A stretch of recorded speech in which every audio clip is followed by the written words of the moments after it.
Bienvenue une fois de plus à notre bulletin d'information de Magnificat.tv consacré à l'actualité de l'Église.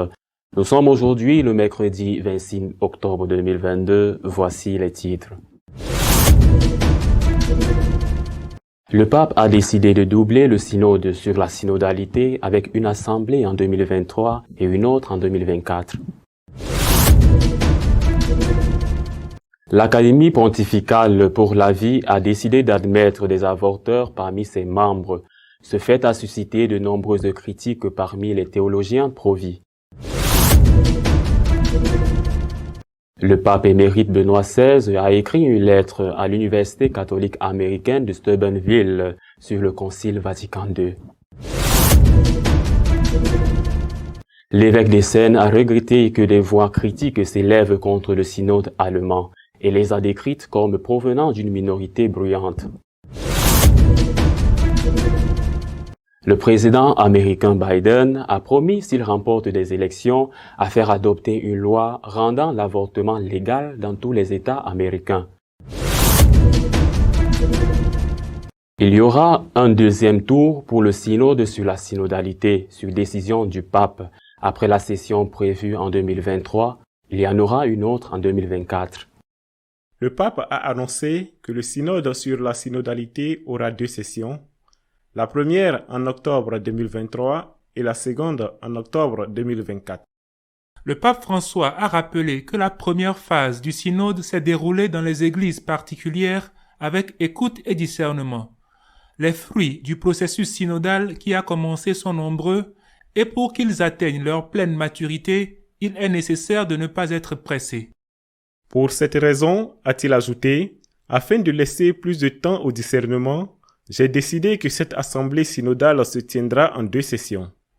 La première du 4 au 29 octobre 2023 et la seconde en octobre 2024. J'espère que cette décision favorisera la compréhension de la synodalité comme une dimension constitutive de l'Église.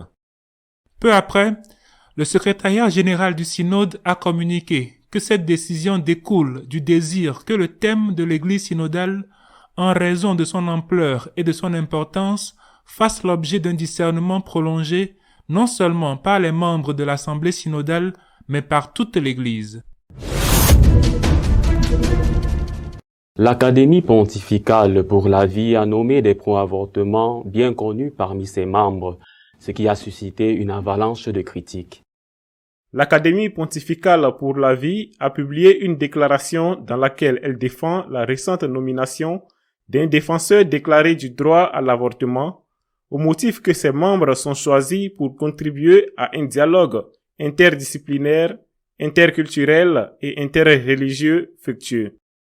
Mariana Mazzucato, économiste italo-américaine pro-avortement et professeure à l'University College de Londres, est l'une des 7 universitaires nommées par le pape François le 15 octobre pour un mandat de 5 ans à l'Académie.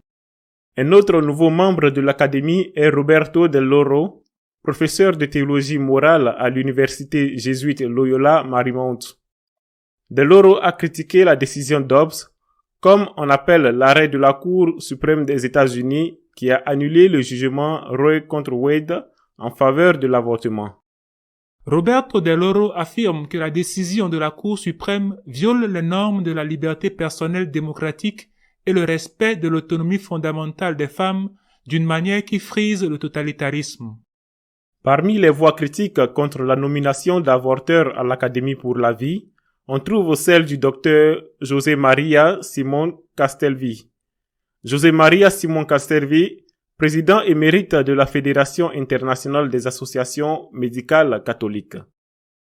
Des universitaires avorteurs, des défenseurs de l'euthanasie à un certain degré ou des détracteurs d'Humane Vitae ont été et continuent d'être nommés, tout le contraire de ce que Jean-Paul II souhaitait et de ce qui est raisonnable pour le bien de l'Église en pèlerinage sur cette terre, a-t-il déclaré.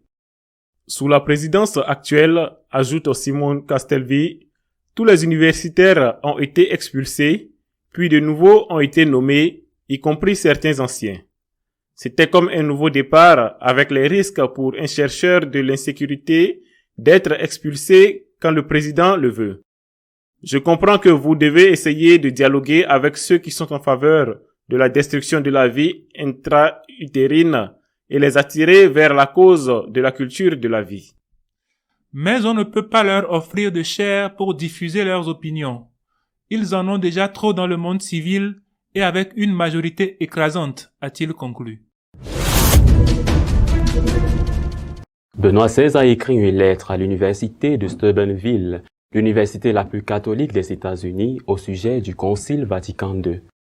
Publiée jeudi, la lettre de Benoît XVI est adressée au père Dave Pivonka Thor, président de l'université franciscaine de Steubenville dans l'Ohio.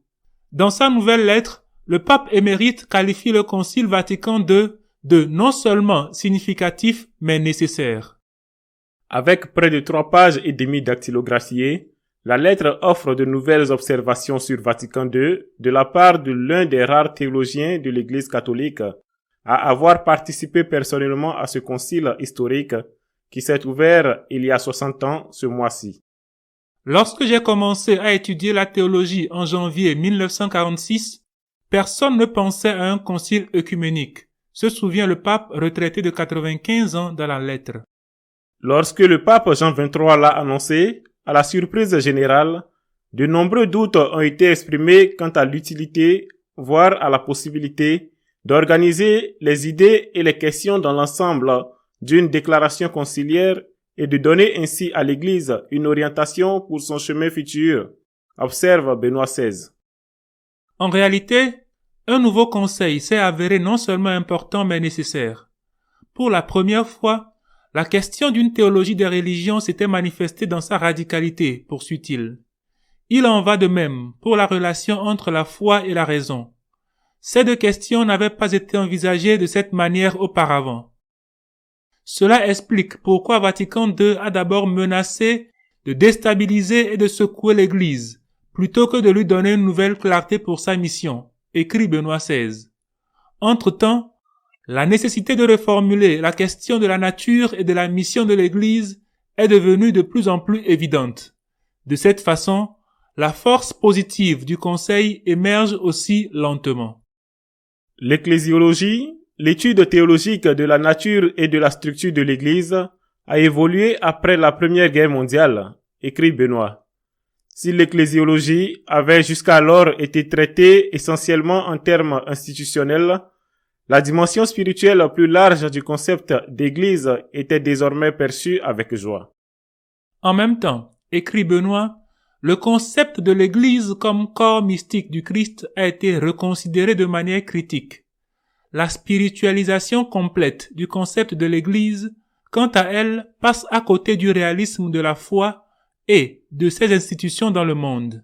À Vatican II, la question de l'Église dans le monde est finalement devenue la véritable question centrale. Ceux qui critiquent le synode allemand ne sont qu'une minorité bruyante, a déclaré l'évêque d'Essen. Le cardinal Kasper, quant à lui, a défendu son droit à la critique. Monseigneur Offerbeck, évêque d'Essen, affirme qu'il y a 2/3 à 3/4 des membres du synode allemand qui voient la moralité sexuelle différemment d'il y a 30 ou 40 ans, ajoutant qu'il y a un petit groupe très fort et très convaincu qui dit le contraire. Le changement est particulièrement évident sur la question de l'homosexualité. La critique d'Offerbeck à l'égard des dissidents a reçu une réponse du cardinal Kasper. Si vous vous permettez d'être critique envers le magistère de l'Église, vous ne devez pas transformer la voie synodale en un super magistère où toute critique est exclue, a-t-il prévenu. Certaines des propositions de réforme du chemin synodal sont raisonnables et bienvenues, tandis que d'autres, au vu des problèmes, sont au mieux un placebo, voire un médicament nocif et mortel, a déclaré le cardinal allemand, qui a été président du Conseil pontifical pour la promotion de l'unité des chrétiens et qui est l'un des plus grands critiques du chemin synodal. La journée catholique de Stuttgart et la réception de Michael à Berlin auraient dû donner un signal. Les gens ne viennent plus parce qu'ils n'attendent plus rien d'une église synodale qui ne tourne que sur elle-même. Les deux événements ont été suivis par moins de représentants de haut niveau de la politique et de la société que les années précédentes, a déclaré Casper. En pleine campagne électorale, le président Biden a promis de faire passer une loi rendant l'avortement légal jusqu'à 9 mois s'il remporte les élections. Le président américain Biden a promis de promulguer une loi rendant l'avortement légal dans tout le pays si les démocrates remportent les élections de mi-mandat en novembre. Dans le cadre d'une telle loi, l'avortement par décapitation, qui consiste à tuer le bébé en lui plantant une aiguille dans la tête au moment où il émerge pendant la naissance, serait légal dans tout le pays. Le cri de ralliement de Biden en faveur de l'avortement à l'approche des élections intervient alors que de nouveaux sondages montrent que les candidats démocrates sont confrontés à des batailles difficiles dans les courses à la Chambre, au Sénat et au poste de gouverneur dans tout le pays.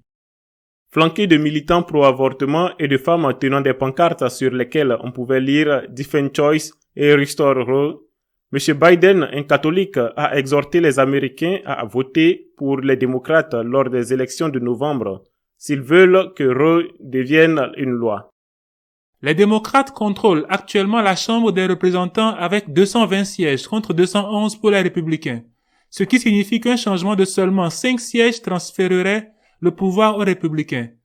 Les démocrates détiennent également le Sénat par une marge étroite, avec le vote décisif de la vice-présidente Kamala Harris pour un avantage de 51-50.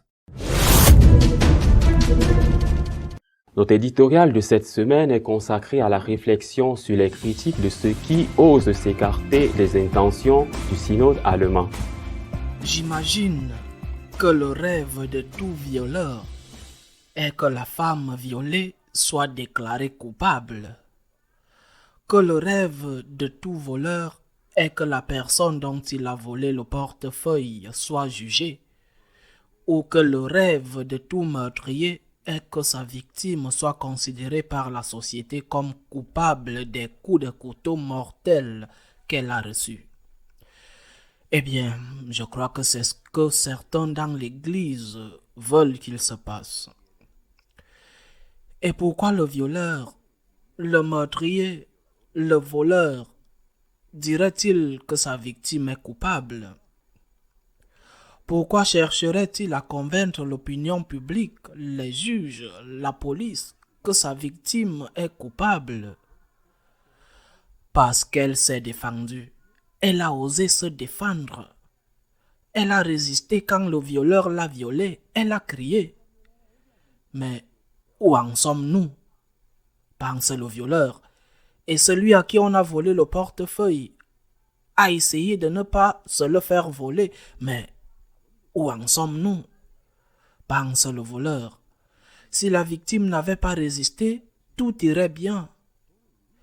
C'est ce que pensent les voleurs, les assassins, les voleurs et les violeurs et les autres. Eh bien, l'évêque d'Essen en Allemagne, Monseigneur Offerbeck, a fait une déclaration disant qu'en Allemagne, et je crois que par extension dans d'autres pays, du moins dans sa sphère d'influence, en Allemagne tout va très bien, a-t-il dit, tout va très bien. Et pourquoi? Parce que la grande majorité est d'accord avec les changements qu'ils veulent introduire dans le domaine de la moralité sexuelle et d'autres choses. La grande majorité est d'accord, a-t-il dit, et seule une petite minorité qui est très bruyante, a-t-il déclaré, ose protester. Pour l'évêque d'Essen, par conséquent, la responsabilité de la tension au sein de l'Église ne réside pas dans les changements qu'ils veulent introduire ou qu'ils introduisent déjà. La responsabilité réside dans une petite minorité qui est très bruyante et qui s'oppose à ces changements. La responsabilité réside dans les victimes. Si tu veux faire quelque chose et que quelqu'un pense que ce n'est pas la bonne chose à faire et se défend en protestant, la faute revient à celui qui ose se défendre. C'est le point auquel nous arrivons. Pour l'évêque des Seines, s'il n'y avait pas de cardinaux comme Müller, par exemple, des évêques qui refusent d'accepter ces changements dans l'Église, alors tout serait merveilleux. La faute revient à ceux qui sont très bruyants et qui osent ne pas accepter ce que la majorité a pensé. Et quel est l'argument théologique que l'évêque des Seines donne pour définir qui a raison et qui a tort? Peut-être cite-t-il une phrase de l'Écriture ou une citation des saints pères, ou peut-être utilise-t-il un texte du Concile Vatican II qui, sorti de son contexte et interprété selon l'esprit du Concile, pourrait lui donner raison. Mais non, il ne fait rien de tout cela. Pas même des citations du Concile Vatican II sorties de leur contexte. Il ne prend pas la peine de le faire. Il dit simplement qu'ils sont la majorité. C'est son argument, ils sont la majorité.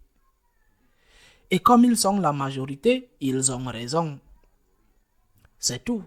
Quoi que dise l'Écriture, quoi que dise la tradition, 2000 ans d'interprétation continue et cohérente des Écritures, cela ne sert à rien. Leur argument est qu'ils sont la majorité parce que c'est vraiment le seul argument qu'ils ont. C'est à ce niveau très bas que nous sommes arrivés. Jusqu'à présent, l'Église a dit qu'il y a 2 sources de révélation, 2 sources par lesquelles Dieu parle à son peuple, parle à l'Église. La première de ces sources est l'Écriture ancienne. L'Écriture, Ancien et Nouveau Testament, les 4 évangiles, les lettres de Saint Paul ou les lettres catholiques, les actes des apôtres, l'Apocalypse, c'est l'Écriture. Deuxième source, la tradition, l'interprétation de cette Écriture qui a été faite de manière cohérente à partir des textes les plus anciens, depuis cette Didaché, par exemple, où il est dit que nous les catholiques chrétiens avons en commun la table, mais pas le lit. Et que nous ne tuions pas nos enfants dans le ventre de leur mère. Et cela date du 1er siècle.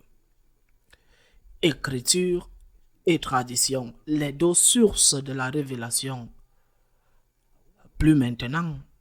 Maintenant, ils disent, comme l'évêque des Seines vient de déclarer, que la source définitive de la révélation est ce que pense le peuple, l'opinion publique. L'opinion publique, bien sûr, nous le savons tous. Ils le savent et ils l'ont fait. Commodément manipulés par les médias pour accepter comme vrai ce qui est dans l'intérêt de ceux qui gouvernent. Accepter comme bon ce que veulent ceux qui gouvernent le monde. L'Église n'est plus une, sainte, catholique et apostolique. Qui s'en soucie? Maintenant, l'Église est populaire. La nouvelle Église catho-protestante est l'Église populaire. Ce qu'opine le peuple est l'opinion de Dieu. Et si l'opinion du peuple, sur un point ou sur l'ensemble, va à l'encontre de ce que notre Seigneur Jésus-Christ a enseigné, avec sa parole explicite, avec son témoignage aussi de ceux qui nous ont précédés, ont interprété de manière continue depuis 2000 ans. Si l'opinion du peuple dit maintenant que c'est un mensonge, c'est ce qui compte, alors c'est un mensonge. La source suprême, ultime de révélation par laquelle Dieu nous parle et par laquelle nous devons interpréter l'Écriture et nous devons interpréter la tradition est l'opinion du peuple. La voix du peuple est la voix de Dieu. C'est le point que nous atteignons et naturellement ceux qui s'y opposent. Cette minorité bruyante, comme dans le cas de la femme violée qui crie pendant qu'elle est violée, ou dans le cas de celui à qui on prend le sac à main qui proteste, ou la victime qui est poignardée à mort et entre-temps crie, ceux-là, les victimes, sont les vrais coupables. Pourquoi y a-t-il des tensions en Allemagne? Mais pourquoi? Parce que le cardinal Müller et d'autres protestent. Bien sûr, si la minorité ne faisait pas de bruit, était docile, acceptait ce que la majorité veut, il n'y aurait pas de tension du tout. Dans les cimetières, il y a beaucoup de paix et c'est ce qu'ils veulent, la paix des cimetières. Que tous ceux qui ne sont pas d'accord se taisent.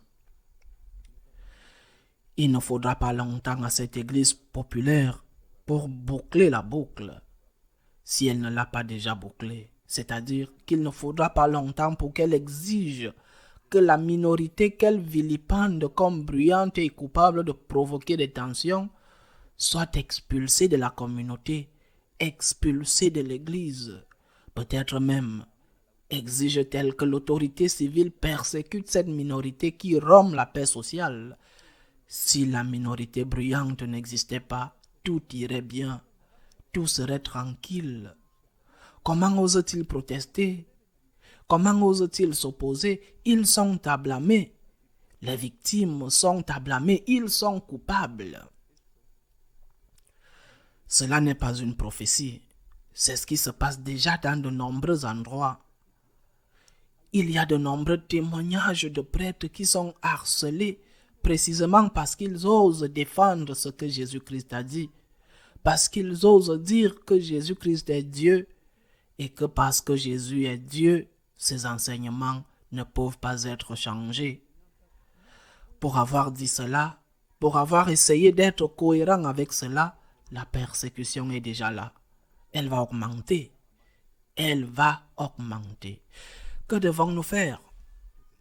C'est assumer, accepter avec joie que perdre notre vie, ou du moins perdre notre honneur pour avoir défendu notre Seigneur, est la meilleure chose qui puisse nous arriver.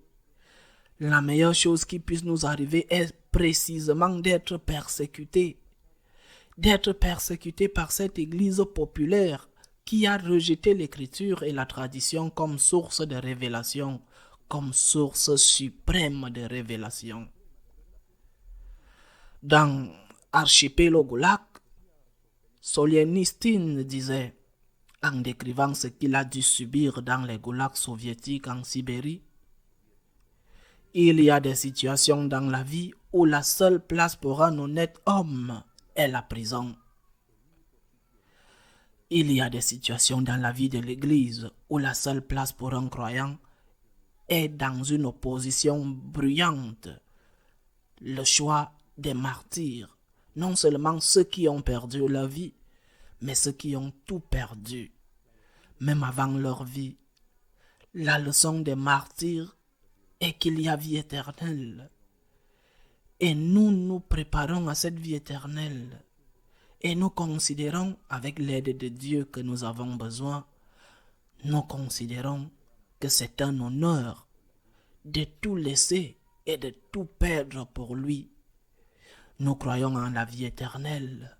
C'est notre espérance, même si maintenant c'est notre tour d'être considérés comme coupables, précisément parce que nous n'acceptons pas d'être des victimes silencieuses et collaboratrices. À la semaine prochaine, si Dieu veut. Si vous souhaitez être au courant de ce qui se passe dans l'Église, vous pouvez le faire à travers notre page d'information magnificat.tv. À la semaine prochaine, si Dieu le veut.